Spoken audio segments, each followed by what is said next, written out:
Yeah, I'm Nip, and we are now talking about RFID. Some info about me. I am now speaker and talk at the CAD team at this conference, and for about 10 years I've been a member or speaker or organizer in other DEFCON groups and different communities on post-Soviet space. Like to R&D something, automate, and probably hack. What is RFID? It's a radio frequency identification, and if you were on previous year, you could hear a talk about the basics of it. If not, don't hesitate and look on the slides, and a lot of info will be provided as ISO or other standards or documents here. The first type of cards is low frequency cards. They are working on 125 kilohertz. The most popular is EM Marine, and about the security, they contains only UID, unique identifier, and no security at all. You can clone them by some blank card and go further. But high frequency card is more interesting. The first is the main of them, and it covers from media, from physical interfaces with radio frequency and electromagnetic induction, and to high-level protocols communication. And probably all of us hear about NFC. Yeah, it's near-field communication, and it's covered by this ISO standard. Also, the standard covers our bank cards with PayPass, PayWave, and other protocols. What about cards? The NXP is the main manufacturer for this card, and they called me fair. What about Cipher? What about APCAP cards? Okay. On this scary picture, we could see the algorithm for the detection type of MIFI card. So we can understand that there are a lot of types for nowadays, but most popular is the classic with 1 kilobyte of data. Some terms which we need to use in it. It's unique ID, it's the BCC, the control sum of the UID, it's the select acknowledge, and answer to requests. So by select acknowledge, we already detect the type of card. What about data? For example, we use in 1 kilobyte cards 16 sectors from 0 to 15, 4 blocks per sector. The 0 block in 0 sector is the manufacturer block, which contains already UID, the BCC, the SAC, the TQA, etc. And the third block in each sector contains the keys, KI and KB for access to data, and access bits, for which declares our rights for each key, how we could interact with the card. What about Cipher? It was developed in 19th and proven in 2008. The most problem is because he has weakness pseudo-random generator. He has pretty small keys, and it's make possible to brute force them, and after that hack the pseudo generator and some side channel attacks, of course. The first generation of attacks is about hacking line shift register. It's about pseudo-generation stuff. The first one is nested. When you have several known keys, you can extract all the keys from other sectors and get the dump of card.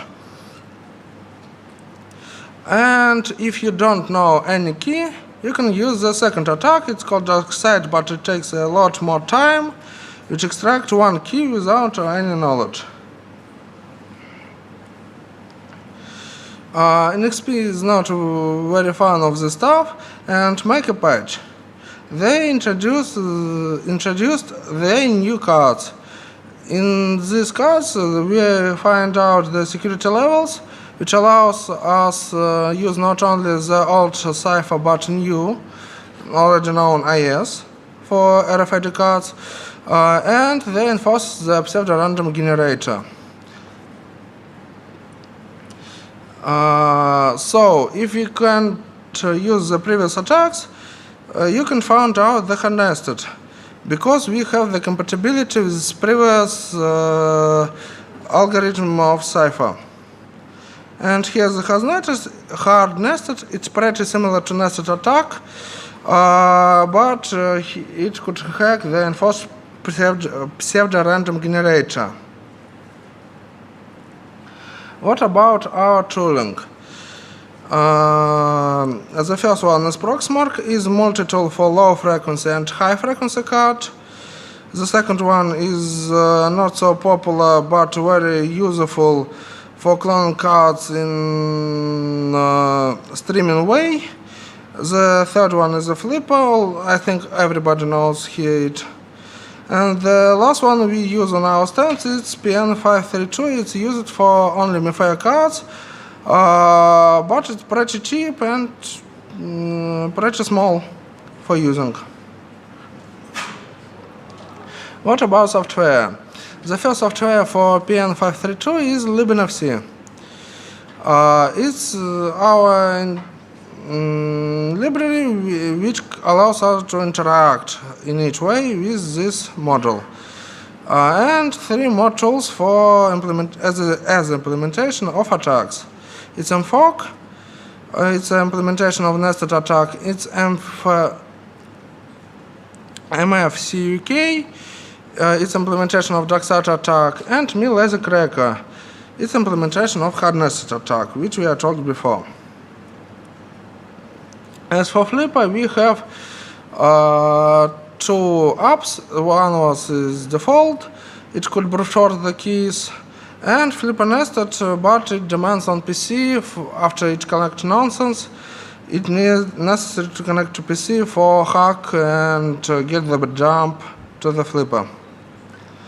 And for Proxmark, there is Iceman Repo with all of these attacks and a lot of more tools and scripts for helping interact with jumps and modify them, etc.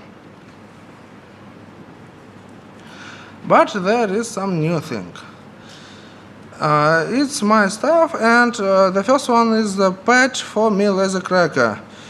The problem is that we use the MFOC tool, and after that the binary for hard nested attack. MFOC, in his way, at first brute forces all the keys from the dictionary, and after that it tried to use nested attack. The problematic is that the result of MFOC trying to brute forcing is not saved fully. It saved only one key. So, for example, if you have MIFI Classic 1K with 32 keys, 2 per sector of 16 sectors, then you will save only one of, for example, 31 key, and after that you will hard nest the last key, and after that you will again hack and try to get 30 more keys. This page allows to save you all keys which are brute forced by MFOC, and to speed up your putting the card. And the second more thing, it's my editor for dumps. It has a terminal user interface. In a moment.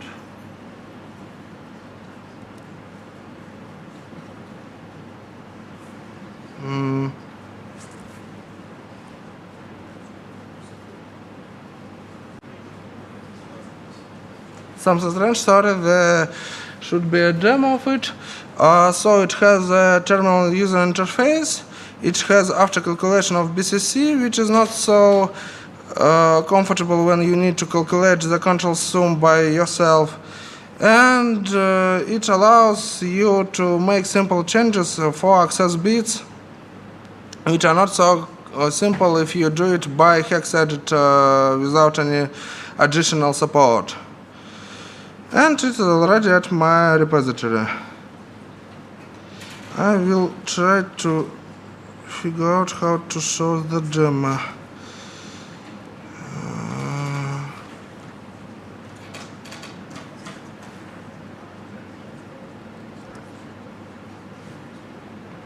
Strange. Okay, maybe I try to play it after the slides. And I want to say thanks for all people who helped me to make it here possible. And of course NXP for believing in self-developed crypto algorithms, which we are using now. So thanks for your attention.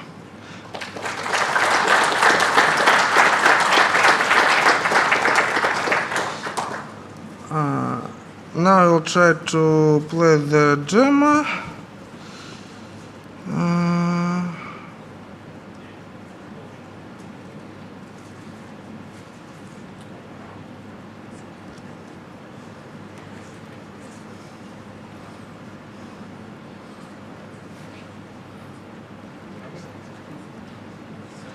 So how it looks like. It's just Python based. And you open the dump. After that you can edit the UID with after calculation of BCC. You can edit some data and tune access bits in the direct way, green part between keys, and green part in the right side, which are decoded by bits. And you also see any helps which helps you to understand how this bit will allow case to work with this block of the sector.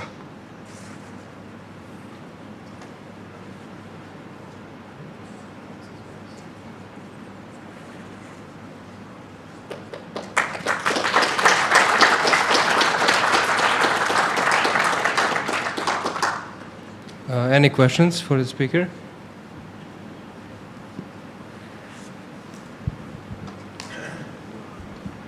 Hi, did you know what the reasoning was for 2 keys per block or sector or whatever? Sorry, it's a bit quiet. Could you repeat, please? What was the reasoning for using 2 different keys per block and sector? Because you always have the write transaction at simple way.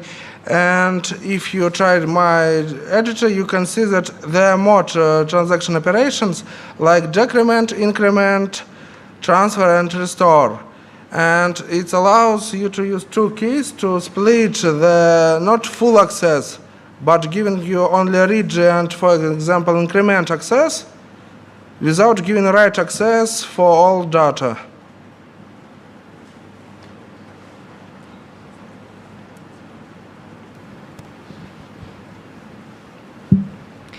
So you said that NXP brought out new cards and patched the crypto more or less, but it means in the end there are new card generations and the old ones are still vulnerable and they have no real software patch for them, right? Practically, yeah. So we now have the new implementation of nested attack. It's called hard nested. But as I know, there are no new iteration of dark side attack. So you have to brute force and found the first key to interact more. But let's say I have an old card generation. I still need to buy a new card which have the improved software in it, and I'm not able to patch my card with a new firmware, right? Yeah, it's not patchable. You Okay. have to buy new. I need to throw more money on broken stuff. Great.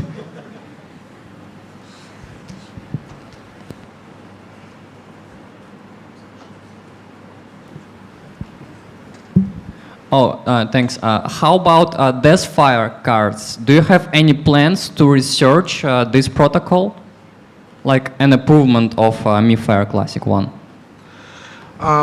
Probably yeah, because now I have on hands several exemplars of it, of these cards, and they already published on other conferences several information about ways of attacks, and yeah, it will be a nice addition for all this old. Maybe next year at BalCCon. I'm not sure. Okay.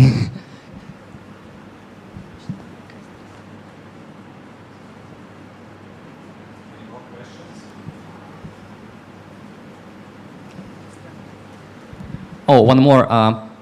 Sorry, we have a quest here at the middle. So if you got interest to research about NFC, you could join us. We have a bunch of readers, so feel free to join and hack NFCs. Thanks. Any more questions? Okay. Hi there, I'm Iceman. So I think it's kind of cool that you do this stuff, but if you're really into RFID hacking stuff, one of the things that they actually have in their nice CTF is that their key fobs, their magic cards that they're using right now, are very special. They're actually made in Russia. And they are not common to get. Normally we buy this stuff from China. And we know how they work very well. So if you can get your hand on one of those from you guys there when you do your CTF, you should be a little bit happy because now you can do a little bit more extra research into things that you normally won't get your hands off. With that said, I would say that your little tool of yours is excellent. It looks really good to help editing MiFire Classic dumps. I don't know how all the Flipper Zero people are going to do because they don't use command lines. Yeah, and what about Flipper Zero people? They already P package which converts the dumps from Flipper to MFD and in back way. So you can convert it in the MFD dump and then use my or something else scripts for tooling.